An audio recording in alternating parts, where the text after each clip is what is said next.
Joining me today is Jen Mason. She is the executive director for the Colorado Snowsports Museum up in Vail. Jen, thank you. It's great to have you here. Good morning. How are you? I'm doing wonderful, and I hear there's a little bit of snow up there, which is always great. Yes, What's the it's weather perfect. like up there? It's beautiful today, but the slopes are filled with white snow, which is amazing. It's always such a nice way to start the ski season.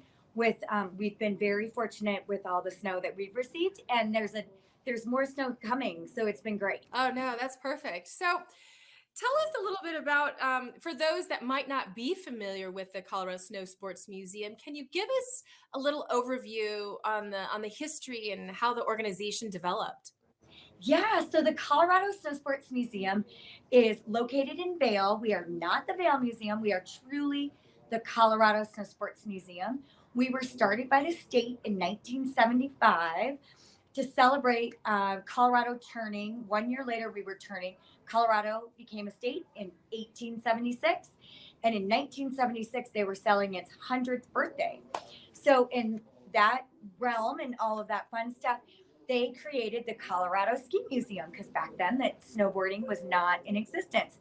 And they chose Vail because it was the most centrally located museum or ski resort in the state at that time. And we still are.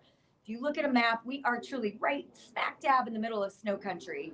So if you come in here in Aspen or Monarch Mountain or all these fun other resorts that used to exist are your favorite resorts, we have all that information. We are truly the Colorado Snow Sports Museum.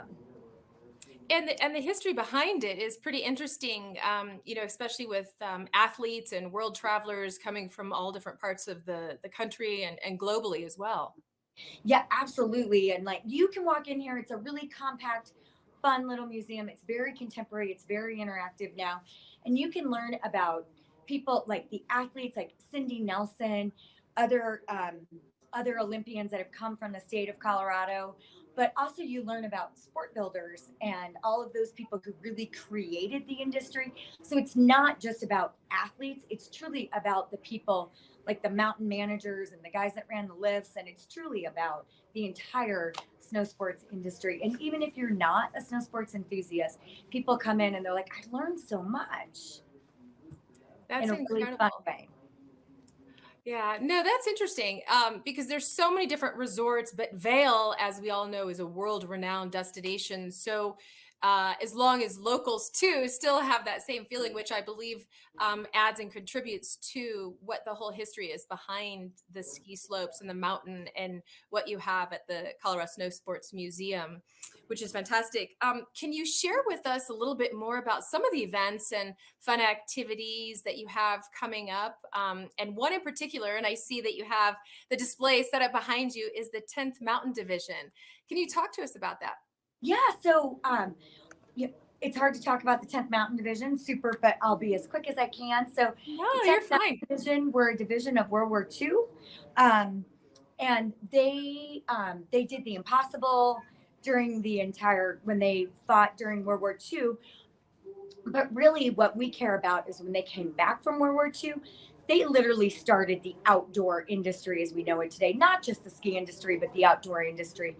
They were leaders. They did a lot of research, and they truly changed the entire face of the outdoor industry, not in the state of Colorado, but the entire United States.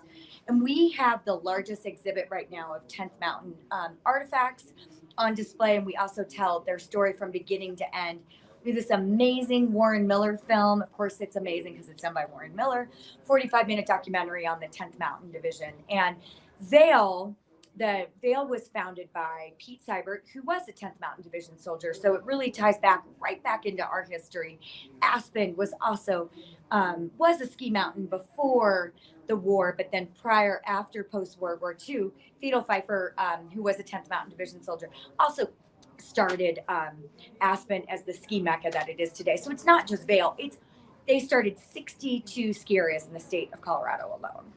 Incredible. Now, for those coming to Colorado and visiting that don't know much about the area and the museum, where can they find out more information on how to get tickets and get involved and come see your organization at the museum?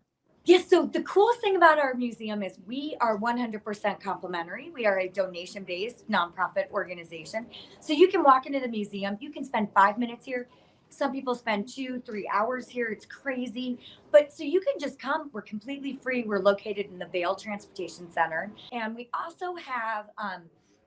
have Vail history tours, which are so fun. They're a little over an hour. They're $10 a person, and they're every Tuesday and Thursday at 11 a.m. So if you're not a skier and you want to learn a little bit more about the history, you can come check that out as well. Well, there you go. Jen, great to have you in the show. Really appreciate your time, and get out there and get your tickets and go up and pay a visit. Again, it's complimentary at the Colorado Snowsports Museum. Jen We're open Mason, the every day. executive director. Yeah, Thank you we're so open much. every day. So we'll see you this winter. You got it. Thank you, Jen.